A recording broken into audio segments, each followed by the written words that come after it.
The Assembly will hear an address. L'Assemblée va maintenant écouter une allocution de Sa Majesté, le roi Abdallah II Ibn al-Hussein, souverain du royaume hachimite de Jordanie. Je prie le protocole de bien vouloir accompagner Sa Majesté et je l'invite à s'adresser à l'Assemblée.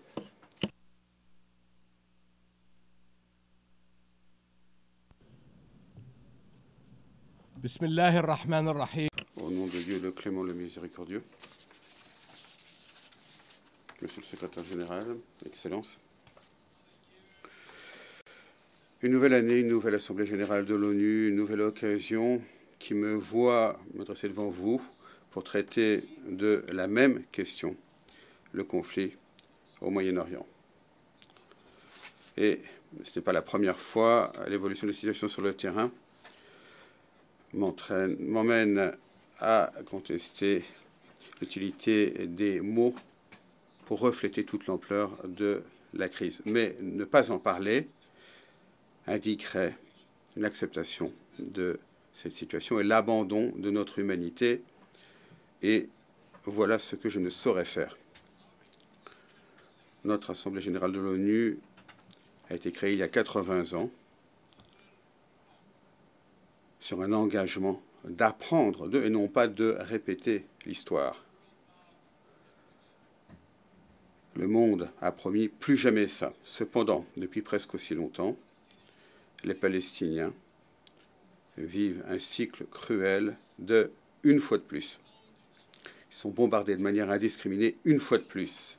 Ils sont tués, blessés, mutilés une fois de plus. Ils sont déplacés, dépossédés une fois de plus.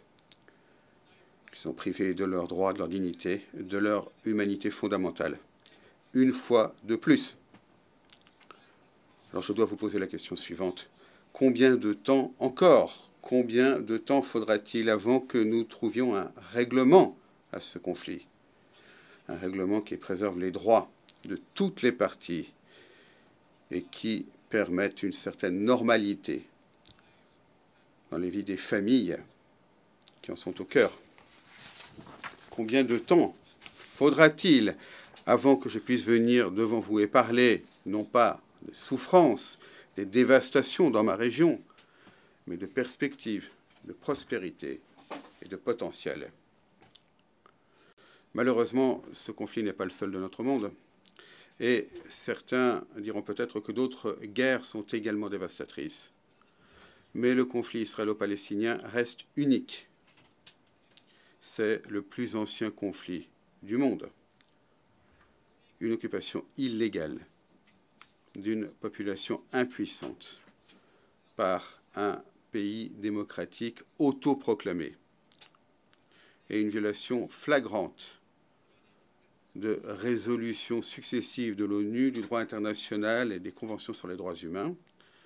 Un échec qui aurait dû nous pousser à être scandalisés, à agir, en particulier s'agissant des grandes démocraties. Au contraire, il s'est heurté à des décennies d'inertie. Chers amis, la guerre à Gaza représente l'un des moments les plus sombres de l'histoire de cette institution. Mais bien qu'il s'agisse des horreurs d'aujourd'hui, cette injustice remonte à des décennies. Le conflit israélo-palestinien est à l'ordre du jour de l'ONU depuis 80 ans que l'ONU existe. Combien de temps nous contenterons-nous de condamnation après condamnation sans prendre de mesures concrètes? S'agissant du conflit israélo-palestinien, il semble que ce qui se passe dans les couloirs du pouvoir, c'est la théorie. Les luttes et les souffrances sur le terrain. Voilà la réalité. Depuis des décennies, nous avons vu plusieurs tentatives de trouver des solutions avec des accords provisoires, des solutions temporaires, mais aucune n'a permis de parvenir à une solution définitive. Et en fait, beaucoup diraient que ces processus n'ont été qu'une distraction, alors qu'Israël saisissait davantage de terres, étendait les colonies illégales, démolissait les maisons et déplaçait les habitants de quartiers tout entiers. Les lieux saints musulmans comme chrétiens à Jérusalem ont été vandalisés et profanés par des personnes jouissant de la protection du gouvernement. Et à travers toutes ces années, les familles israéliennes, elles aussi non plus, n'ont pas pu vivre dans une véritable sécurité, car l'action militaire ne peut pas leur apporter la sécurité dont elles ont besoin. Et cela n'est nulle part plus évident qu'à Gaza. Plus de 60 000 Palestiniens tués, 50 000 enfants tués ou blessés, des kilomètres de décombres fumants, des quartiers, des hôpitaux, des écoles, des fermes, et même des mosquées et des églises en ruine. Une famine omniprésente. Et ce que nous ne voyons n'est qu'une toute petite partie de ce qui se passe, car jamais dans notre histoire moderne, les objectifs des médias internationaux ne se sont vus entravés d'une telle manière et n'ont été ainsi empêchés de refléter la réalité sur le terrain. Après près de 2 ans, la cruauté de cette campagne militaire se poursuit sans entrave.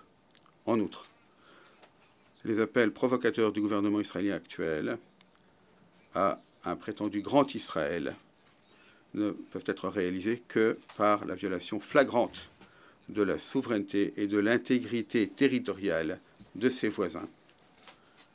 Et il n'y a là rien de grand. Je ne peux que me demander ceci.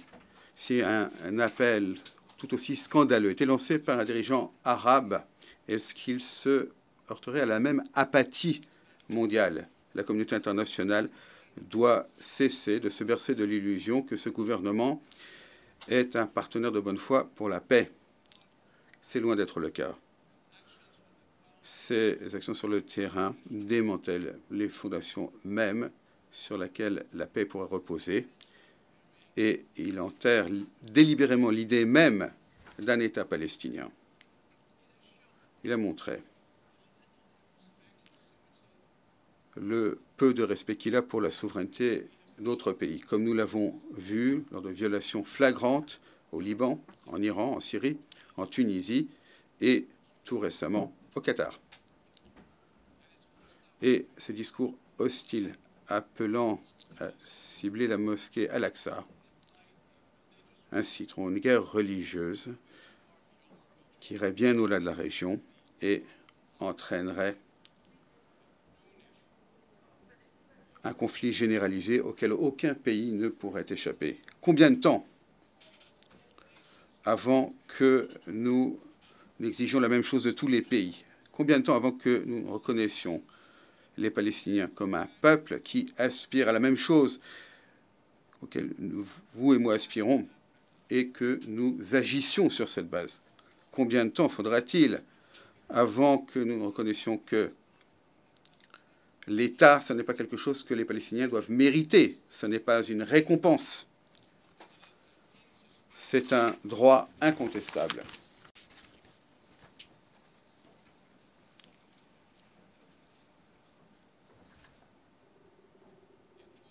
En Jordanie, nous sommes déterminés à œuvrer à un monde dans lequel les personnes pourront être en sécurité dans leur maison, pourront pratiquer leur foi en toute sécurité et pourront vivre et prospérer dans la dignité. En tant que gardiens des lieux saints musulmans et chrétiens de Jérusalem, nous protégeons ces lieux saints contre des actes qui violent le statu quo juridique et historique de la ville. Compromettre l'équilibre délicat dans la ville sainte la transformera en un baril de poudre qui provoquera un conflit mondial. Et la Jordanie est la principale base de la riposte internationale humanitaire à Gaza. Nous faisons tout ce qui est possible pour fournir des biens essentiels, de l'aide, des aliments, et nous remercions nos partenaires régionaux et internationaux. Je suis également extrêmement fier des nombreux Jordaniens, y compris des hommes et des femmes des forces armées jordaniennes, qui sont au cœur de cet effort. Les convois terrestres, les équipages d'avions, des médecins, des infirmières, du personnel médical mobile, qui travaillent même sous les balles pour fournir une aide. Cela, comme tant d'autres, perpétue l'important héritage jordanien de compassion et de générosité pour les personnes qui sont dans le besoin. Chers amis,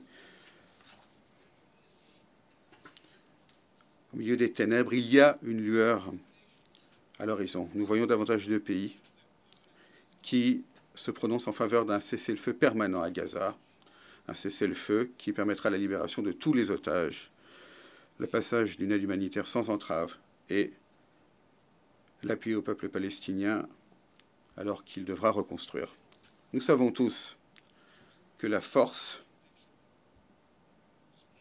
ne peut pas servir de base à la sécurité. C'est un prélude à davantage de violence. Les guerres à répétition enseignent des générations d'Israéliens et de Palestiniens que leur seul recours, c'est les armes. Il n'y aura de sécurité que lorsque la Palestine et Israël commenceront à coexister. Et il semble que j'ai le même problème que le président Trump. Commenceront à coexister côte à côte. C'est la solution à deux États, conforme au droit international et aux résolutions de l'ONU, un État palestinien indépendant et viable, avec Jérusalem-Est comme capitale, aux côtés d'Israël en vivant en sécurité, vivant en paix avec ses voisins. Depuis près d'un quart de siècle, telle a été la promesse de l'initiative de paix arabe, dans laquelle les partenaires arabes et musulmans du monde entier ont tendu la main.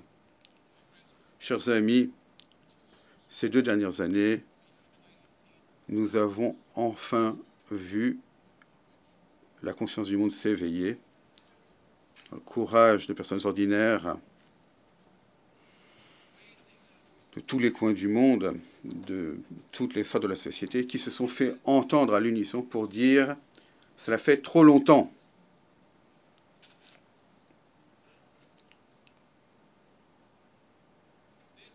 L'ONU doit reprendre à son compte cet appel. Cela fait trop longtemps. Et il faut agir, s'inspirant de cet appel, jusqu'à ce que la paix devienne une réalité. Je vous remercie. On behalf of the Assembly, Au nom de l'Assemblée, je remercie le souverain du royaume hachémite de Jordanie.